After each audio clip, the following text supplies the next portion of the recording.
TV ప్రేక్షకులకు శుభోదయం. ఈరోజు బులియన్ మార్కెట్లో బంగారం వెండి ధరలు ఏ విధంగా ఉన్నాయో ఒకసారి మనం చూద్దాం. బంగారం తులం కొనాలంటే ₹1,00,000 పైగానే పెట్టుకోవాల్సిందే. అయితే ఇటీవల 1,05,000 చేరువలో ఉన్న పసిడి 1,00,000 దగ్గరకు వచ్చింది.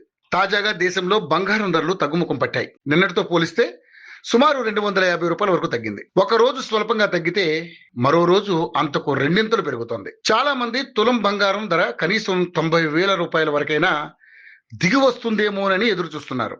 కానీ ఇంతట్లో దిగి వచ్చే అవకాశాలు కనిపించట్లేదు. తగ్గినట్టే తగ్గి మళ్లీ పెరుగుతుండటంతో ఆందోళన నెలకొంది. ఈ నేపథ్యంలో 24 క్యారెట్ల 10 గ్రాముల బంగారం ధర ₹1,670 వద్ద కొనసాగుతుంది. 22 క్యారెట్ల 10 గ్రాముల బంగారం ధర ₹92,290 వద్ద కొనసాగుతుంది. ఇక బంగారం ధర తగ్గితే వెండి ధర స్వల్పంగా పెరిగింది. కిలో వెండి ధర ప్రస్తుతానికి ₹1,18,100 వద్ద కొనసాగుతుంది.